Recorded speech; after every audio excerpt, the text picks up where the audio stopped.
when you're shooting video. Now, I've talked about it before, but this is primarily one way you can remove it.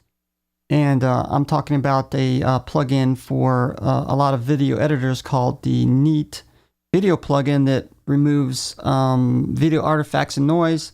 Now, usually this problem is more inherent with consumer-grade camcorders that try to automatically set everything for the average user that makes it easy as possible. So when you're shooting video in low light, it actually tries to automatically bring back up the brightness again by adjusting the sensor, but in doing so, it brings in a lot of video noise or artifacts, and I'm going to show you one right here.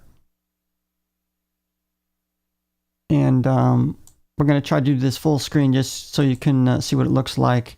And if you look primarily around the light and dark area, you see all these little, it looks like a bunch of insects buzzing around there. That's the actual artifacts that we're going to try to remove using this Neat Video plugin. And we're going to go ahead and select that. Okay, right here, we're just going to drag that onto the video. And we're going to bring up the inspector. And right here, it does give you a few options within the inspector window, but to gain full advantage, you really need to go to the options window, and then you click on this twice. It'll bring it up. Okay, it brings you a preview of the video as you're going to be removing this video noise. Now, first thing I wanted to show you first is we're going to go into Preferences and Performance. So if you have a graphics card, it takes use of the GPU.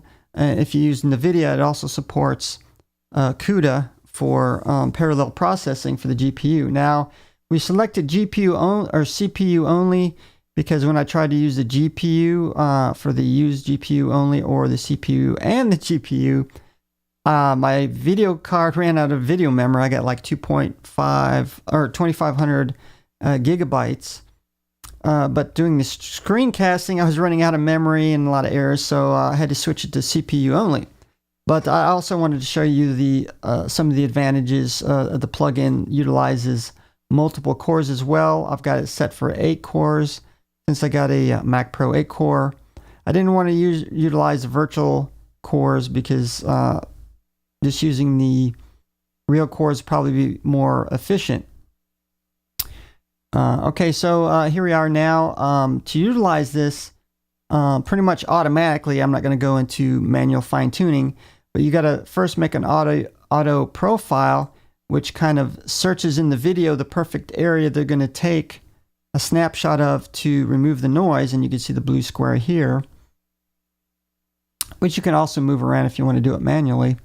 And then we're also going to auto fine-tune it as well, just like so. And then normally you could just click apply, but first I wanted to show you the noise filter settings. If you felt you want to tweak it some more to remove any extra noise that you can, then you would do it here. But we're not going to do that. We're just going to primarily apply it. And it's processing now.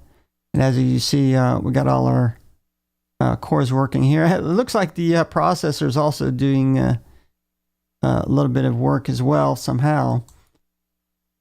Now, so this probably will take a little while. So here we can see we're going to try to do a before and after.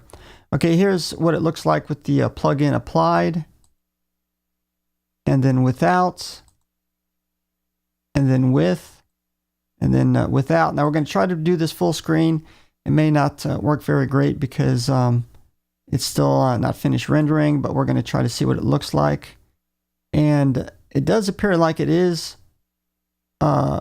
greatly reduced. Of course, we are doing this full screen, and so it's better to do it in the native resolution, which I believe is 720p. And we're going to go ahead and reduce it down. So that's one way you can reduce some of the video noise. There's actually several from different companies. I think Red Giant also makes one. So yeah, very neat product.